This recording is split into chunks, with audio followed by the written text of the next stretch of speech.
المكتب التعاوني للدعوة والإرشاد وتوعية الجاليات بالأحساء.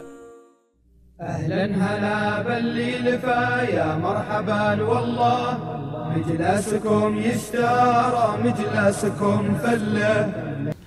السلام عليكم ورحمة الله وبركاته. الحمد لله والصلاة والسلام على رسول الله وعلى آله وأصحابه ومن والاه، أما بعد. أعوذ بالله من الشيطان الرجيم. بسم الله الرحمن الرحيم. يا أيها الذين آمنوا إذا قيل لكم تفسحوا في المجالس فافسحوا يفسح الله لكم وإذا قيل انشجوا فانشجوا يرفع الله الذين آمنوا منكم والذين أوتوا العلم درجات والله بما تعملون خبير। আজকে আমাদের আলোচ্য বিষয় আদাবুল মাজালিস, মজলিসের আদব। মানুষ মাত্রই একাত্র হয়ে বসে কিছু আলাপ আলোচনা, মানুষের কিছু প্রয়োজনে সমস্যা মেটানোর জন্যে, সেটা ওয়াজ-নসিহতে বিভিন্নভাবে আমাদের মজলিস হয়ে থাকে। একাত্রে বসে আমরা অনেক সময় আমাদের কাজে লাগাই, ব্যয় করি। মানুষ সামাজিক জীব, তাই আমাদের বহু কাজ রয়েছে যেগুলি একত্রে অনেকেই বসে আমরা করে থাকি। সেই ধরনের মজলিসের কিছু আদব, শিষ্টাচারিতা, কিছু আদব কায়দা কোরআন ও সুন্নাহর আলোকে আমাদের জেনে রাখা জরুরি, যেহেতু আমাদের এই ধরনের মজলিসের আদব প্রতিনিয়ত প্রয়োজন হয়ে থাকে। এই আদবের মধ্যে প্রথম যেটি আমরা বলবো সেটি হলো যে মজলিসে আমরা যেন আল্লাহর জিকির আজকার করি। এমন মজলিস যেন না হয় যেখানে আল্লাহর জিকির আজকার হয় না, যেখানে কোনো সুবহানাল্লাহ, আলহামদুলিল্লাহ, আল্লাহু আকবার, আস্তাগফিরুল্লাহ, লা ইলাহা ইল্লাল্লাহ, এইভাবে কোরআনের আয়াত বা হাদিস সবই জিকির। এই জন্যে আল্লাহর নবী আলাইহিস সালাতু ওয়াস সালাম বলেছেন যে কোনো কওম যখন কোনো জায়গায় বসে তারা আল্লাহর জিকির করে না, তারা যেন গাধার সেই মৃতদেহ থেকে যেন তারা উঠল, অর্থাৎ সেটার দুর্গন্ধ পচা সঙ্গে তুলনা করা হয়েছে এবং তাদের জন্য সেটা হবে কি আফসোসের বিষয় হবে। এই জন্যে কোনো মজলিসে বসে জিকির আজকার করতে হবে। ফেরেশতাদের একটা দল রয়েছে যারা রাস্তায় রাস্তায় ঘুরে বেড়ায়, পৃথিবীতে বিচরণ করেন। যখনই কোনো মানুষদেরকে পায় এক জায়গায় বসে তারা কোরআন হাদিসের আলোচনা করছে, জিকির আজকার করছে, তখন তাদেরকে ঘিরে ধরে, জমিন থেকে আসমান পর্যন্ত তারা একজন আরেকজনের উপরে তারা কি হয়ে যায়, তাদের ডানা দিয়ে ঘিরে ধরে। আল্লাহ তাদেরকে জিজ্ঞেস করেন, আল্লাহ ভালো জানেন বান্দারা আমার কি করতেছে। বলেন আল্লাহ, বান্দারা আপনার তসবিহ পাঠ করেন, আপনার মর্যাদা বড়ত্ব বর্ণনা করেন। আল্লাহ বলেন তারা কি আমাকে দেখেছে? বলে না, যদি দেখতো তাহলে আরও বেশি করত। তারা কি চায়? তারা জান্নাত চায়। তারা কি জান্নাত দেখেছে? বলে না, যদি জান্নাত দেখতো তাহলে আরও বেশি চাইতো। এইভাবে তারা কি থেকে পানাহ চায়, আশ্রয় চায়? বলে জাহান্নাম থেকে। জাহান্নাম কি তারা দেখেছে? বলে না, দেখলে বলে আরও তারা বেশি সেখান থেকে আশ্রয় পানাহ চাইতো। আল্লাহ রাব্বুল আলামিন এরপরে ফেরেশতাদেরকে সাক্ষী রেখে তাদেরকে সাক্ষ্য রেখে বলেন আমি তাদেরকে ক্ষমা করে দিলাম। কোনো একজন ফেরেশতা বলেন কিছু লোক বা একজন ছিল যারা তার নিজের প্রয়োজন এসেছিল, জিকির আজকারে আসে নাই। আল্লাহ রাব্বুল আলামিন বলবেন যে যেই মজলিসের সঙ্গীদের সঙ্গে ছিল তাদেরই অন্তর্ভুক্ত, তাকে কি করা হবে না, নিরাশ করা হবে না। এই জন্যে মজলিসে জিকির আজকার থাকতে হবে। জিকির আজকার ছাড়া মজলিস শুধু সেখানে দুনিয়া এটা ওটা আলোচনা, এটা মোটেই উচিত না। 2 নম্বরে মজলিসের রফিক, যে সাথী হবে, উত্তম সাথী নির্বাচন করতে হবে। আল্লাহর নবী আলাইহিস সালাতু ওয়াস সালাম বলেন আল মারউ আলা দীনি খালিলি ফালইয়ানজুর আহাদাকুম মান ইউখালিল। মানুষ তার বন্ধুর দিনের উপরে তার চলাফেরা, তার স্বভাব চরিত্র, ওঠা বসা, কথাবার্তা, অতএব কার সঙ্গে সে চলাফেরা করে সেটা দেখতে হবে। আল্লাহর নবী আলাইহিস সালাতু ওয়াস সালাম একজন ভালো বন্ধু, ভালো মজলিসের আপনার সঙ্গীর উদাহরণ দিয়েছেন আতর বিক্রেতার সঙ্গে, যার কাছে গেলে হয়তো আতর কিছু দিয়ে দিবে অথবা কিনে নেবেন অথবা তার কাছ থেকে সুগন্ধি পাবেন। আর যে খারাপ বন্ধু, খারাপ সাথী, সে হলো ওই ওই কামারের মতো যে হাফর চালালে হয় কাপড় পুড়িয়ে দিবে আর নয় দুর্গন্ধ পাবে। এজন্যে আমাদেরকে খারাপ বন্ধুবান্ধব থেকে দূরে থাকতে হবে। যারা বেদাতি, বেদাতিদের থেকে দূরে থাকতে হবে, কারণ বেদাতি হয়তো আপনার মাঝে তার বেদাতকে অনুপ্রবেশ ঘটাবে অথবা দিন নিয়ে বিভিন্ন ধরনের সংশয় সন্দেহ ঢুকিয়ে ফেলবে। এইভাবে যারা ফাসেক ফাজের, যারা পাপিষ্ঠ, তাদের থেকে দূরে থাকতে হবে, কারণ তাদের কাছে বসলে মিথ্যা, বাতিল কথা, গীবত ইত্যাদি আজে বাজে নামাজ থেকে হয়তো আপনাকে দূরে সরাবে।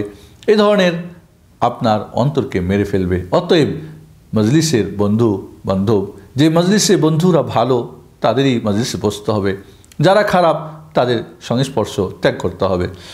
এইভাবে মজলিসের আদবের মাঝে যখন মজলিসে প্রবেশ করবে তখন সালাম দিয়ে প্রবেশ করবে, আবার যখন ফিরে যাবে তখনও সালাম দিয়ে ফিরে যাবে, যে আলোচনা এর আগে আমাদের হয়েছে। এইভাবে মজলিসের আদবের মাঝে আরও হচ্ছে যে কোনো ব্যক্তিকে দাঁড় করিয়ে উঠিয়ে তার জায়গাতে বসা যাবে না। কোনো ব্যক্তিকে উঠিয়ে তার জায়গাতে বসা যাবে না। তবে সে যদি উঠে বসতে বলে সেখানে না বসাই উত্তম, যাতে করে তার মাঝে হয়তো লজ্জা করে দাঁড়িয়ে যেতে পারে, অথবা সে হয়তো তার একটা ভালো কাজে অন্যকে অগ্রাধিকার দিচ্ছে, যেটাকে কেউ মাকরুহ বা উত্তমের বিপরীত বলেছেন। আব্দুল্লাহ ইবনে ওমর রাদিয়াল্লাহু তাআলা আনহু এরকম একজন তাকে বসতে বললে তিনি বসেন এবং অন্য জায়গায় গিয়ে বসেছেন। এজন্যে আমাদেরকে কাউকে উঠিয়ে তারপর তার জায়গাতে বসা জায়েজ হবে না। আর কেউ যদি স্বেচ্ছায় সেটা দেয় এবং সেখানে যদি সে লজ্জা না করে এবং লজ্জাবশত না হয় এবং সেখানে কোনো উত্তমের ব্যাপার না হয়, তাহলে সেক্ষেত্রে বসা যেতে পারে। অনেক মানুষ আছে যারা মসজিদে আগে জায়নামাজ বিছিয়ে রাখে, পরে এসে সেখানে নামাজ পড়ে। এমন জায়নামাজ বসিয়ে রেখে জায়েজ নেই, কারণ সে এক নম্বরে দেরি করে আসে যেখানে তাকে আগে আসা উচিত ছিল, দ্বিতীয়ত অন্যের জায়গা সে দখল করেছে। অতএব জায়গা দখল করে রাখা জায়নামাজ বিছিয়ে জায়েজ নেই, বরং যে আগে যাবে সেই জায়নামাজ যদি ফিতনার ভয় না থাকে উঠিয়ে দিয়ে সেখানে সে বসতে পারবে। তৃতীয়ত সে যখন পরে আসবে তখন মানুষের ঘাড় পাড়িয়ে পাড়িয়ে তাকে যেতে হবে, সেটা আরেকটা অন্যায় কাজ হয়ে যাবে। এজন্যে এমন ওলামারা বলেছেন যেমন জায়গা যদি দখল করে রাখে পরে আসে সেখানে নামাজ হবে কি না এই নিয়েও ওলামারা মতনৈক্য করেছেন। এজন্যে আমাদেরকে এটাও খেয়াল রাখতে হবে। মজলিসের আদবের মধ্যে হচ্ছে যদি লোকজন বেশি হয়, দেখা যাচ্ছে জায়গা কম, তাহলে মজলিসে অন্যদের জন্যে জায়গা প্রশস্ত করে দেওয়া, এটা একটা আদবের অন্তর্ভুক্ত। আল্লাহ বলছেন, ইয়া আইয়ুহাল্লাযীনা আমানু ইযা কিলা লাকুম তাফাসসাহু ফিল মাজালিস, হে মুমিনরা, যখন তোমাদেরকে বলা হয় তোমরা মজলিসে জায়গা প্রশস্ত করো, ফাফসাহু, তোমরা জায়গা প্রশস্ত করো, ইয়াফসাহিল্লাহু লাকুম, তোমাদেরকে আল্লাহ তোমাদের জন্য প্রশস্ত করে দেবেন। এটা একটা আদবের অন্তর্ভুক্ত। এছাড়া আরও আদব হচ্ছে যে দুইজন লোক যদি বসে থাকে, দুইজনের মধ্যে কোনো কী করা যাবে না, বিচ্ছিন্ন করা যাবে না, মধ্যখানে গিয়ে বসা যাবে না।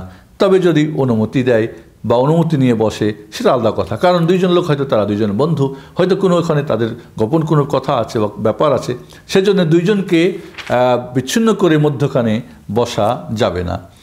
এইভাবে যেখানে গিয়ে জায়গা পাবে সেখানেই বসতে হবে। কিছু মানুষ আছে যে আসবে পরে কিন্তু ওই ডেঙ্গিয়ে অন্যের ঘাড় পাড়িয়ে সামনে গিয়ে বসার চেষ্টা করে, এটা ঠিক না। যেখানে জায়গা পাবে সেখানেই বসে যাবে, এটাই ছিল সাহাবা ইকরামদের শিক্ষা রাসূলুল্লাহ সাল্লাল্লাহু আলাইহি ওয়াসাল্লামের মাধ্যমে। এইভাবে তিনজন মানুষ যদি থাকে তাহলে দুইজনে চুপে চুপে কথা বলা যাবে না, কারণ তৃতীয় জনের মনে হয়তো সন্দেহ জাগবে, কি বুঝি আমার নিয়ে কথা বলছে কি না, তার মাঝে সন্দেহ ঢুকবে, তার মাঝে টেনশন আসবে, তার মাঝে একটা অন্য ধরনের মনে কাজ করবে। এই জন্য একজনকে বিব্রত করা যাবে না। আব্দুল্লাহ ইবনে ওমর রাদিয়াল্লাহু তাআলা আনহু এই ধরনের অবস্থায় চতুর্থজন যখন এসে গেছেন, তারা দুইজনকে, তৃতীয় এবং চতুর্থজনকে কথা বলতে তারা আরেকজনের সঙ্গে কথা বলেছেন। সে যেহেতু তার সঙ্গে চুপে চুপে কিছু কথা বলতে চেয়েছিলেন, কাজেই তিনজন থাকলে দুইজনে চুপে চুপে কানে কানে কথা বলবে, তৃতীয়জন হয়তো তার মনে সন্দেহ জাগবে, হয়তো আমাকে নিয়ে কথা বলছে বা আমার বিরুদ্ধে কিছু পরিকল্পনা আঁটতেছে বা কি এমনই বা কথা আমার সামনে কেন বলল না, এই জন্যে তাকে বিব্রত করা, টেনশনে ফেলা যাবে না। এভাবে কেউ যদি কথা বলেন এবং তারা সেই কথা কেউ কথা বলছেন বা কিছু লোকে কথা বলছে, তারা চাচ্ছে না তাদের কথা কেউ শুনুক, তাহলে সেই সময় কান পেতে কথা শোনা যাবে না। যারা শুনবে কিয়ামতের দিন তাদের কানের মধ্যে কি বলে তামা গলিয়ে ঢেলে দেওয়ার কথা আল্লাহ নবী আলাইহিস সালাতু ওয়াস সালাম বলেছেন।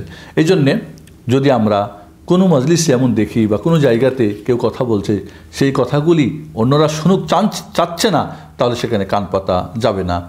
এইভাবে কিছু বসার নিষিদ্ধতা পদ্ধতি রয়েছে, যেমন যে সমস্ত বসলে মানুষ যদি কেউ হয়তো বাম হাত পিঠের উপর রেখে ডান হাতের উপরে হিলান দিয়ে বসা আল্লাহ নবী নিষেধ করেছেন, বলেছেন এটা মাগযুবে আলাইহিম, আল্লাহ যাদের গজবপ্রাপ্ত ইহুদিদের বসার পদ্ধতি। এভাবে যে সমস্ত বসাতে যেমন অর্ধেক ঠান্ডা, অর্ধেক সূর্যর, অর্ধেক ছায়া, অর্ধেক সূর্যের তাপ, এমন জায়গাতে আল্লাহ নবী বসতে নিষেধ করেছেন, বলেছেন এটা শয়তানের বসা।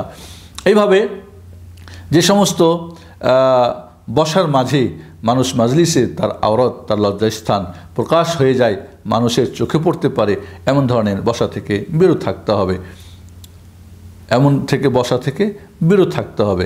এভাবে শোয়ার ক্ষেত্রেও কথা আছে এমন যে এক পা উঠিয়ে দিয়ে এক পা আরেক পার উপরে দিয়ে শুলে, তাহলে দেখা যাবে এইভাবে যে একটা পা দাঁড় করে দেয় আর একটা পার উপরে এভাবে রেখে দেয়, তাহলে আওরাত প্রকাশ পাওয়ার কী রয়েছে আশঙ্কা রয়েছে, আল্লাহ নবী এইভাবে নিষেধ করেছেন। এইভাবে আরও যেটা আদবের খেয়াল রাখতে হবে, বেশি বেশি হাসি মজাক না করা, প্রয়োজনে আনন্দের জন্যে হাসতে পারে। আল্লাহ নবী বলছেন লা তুকসিরু মিনাদ যাহিক, তোমরা বেশি বেশি হাসবে না, ফাইন্না কাসরাতাদ যাহিকি তুমিতুল কলব, কারণ বেশি বেশি হাসি দিলে মানুষের অন্তর মরে যায়। এই জন্যে বেশি বেশি অনেক লোক আছে অযথা অপ্রয়োজনে হাসা, এটা নিষেধ রয়েছে। এইভাবে অন্যদের সামনে ঢেকুর উঠা, পেট ভরে খেয়ে মানুষের সামনে গিয়ে হাও হাক করে কি করা, ঢেকুর উঠা, এটা আল্লাহ নবী নিষেধ করেছেন। এইভাবে মজলিস যখন শেষ করবেন তখন মজলিস শেষে দোয়া বলতে হবে, কারণ শয়তান এর মাঝে অনেক সময় অনিচ্ছাকৃত বা ইচ্ছাকৃত শয়তান মানুষের মাধ্যমে আজে বাজে কথা বলিয়ে ফেলে।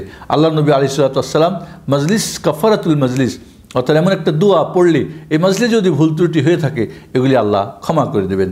আল্লাহ নবী আলাইহিস সালাতু ওয়াস সালাম বলছেন মান জালাসা ফি মাজলিসিন কাসুরা ফিহি লাগাতু ফাকালা ক্বাবলা আন ইয়াকুম, যে মজলিসে বসলো এবং তার কথার মধ্যে কিছু ভুলচুক হয়ে গেল, তাহলে সে বলবে সুবহানাকা রব্বানা ওয়া বিহামদিকা লা ইলাহা ইল্লা আনতা আস্তাগফিরুকা থুম্মা আতুবু ইলাইক।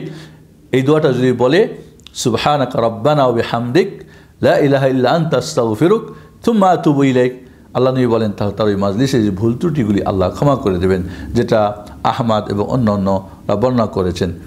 এভাবে তিরমিজি শরীফে এইভাবে আছে সুবহানাকা আল্লাহুম্মা ওয়া বিহামদিক আশহাদু আল্লা ইলাহা ইল্লা আনতা আস্তাগফিরুকা ওয়া আতুবু ইলাইক, বা সুবহানাকা আল্লাহুম্মা ওয়া বিহামদিকা আস্তাগফিরুকা ওয়া আতুবু ইলাইক। এইভাবে যদি দোয়াগুলি পড়ে তাহলে আল্লাহ রাব্বুল আলামিন ভুলচুক যেগুলি হয়ে যায় সেগুলিকে ক্ষমা করে দেবেন। আসুন মজলিসের আদব আমরা রক্ষা করি এবং মজলিসকে আমরা দিন এবং দুনিয়ার উপকারী কাজে আমরা কাজে লাগাই, এমন যেন না হয় যেটা আমার কিয়ামতের দিন আমার জন্য আফসোসের কারণ হয়, এমন যেন না হয় যে মজলিস আমার বিপক্ষে কাজ করে। মজলিসের এই আদবগুলি রক্ষা করা আমাদের প্রতি জরুরি। আল্লাহ রাব্বুল আলামিন আমাদেরকে সেই তৌফিক দান করুন, আমিন। আসসালামু আলাইকুম ওয়া রাহমাতুল্লাহি ওয়া বারাকাতুহু।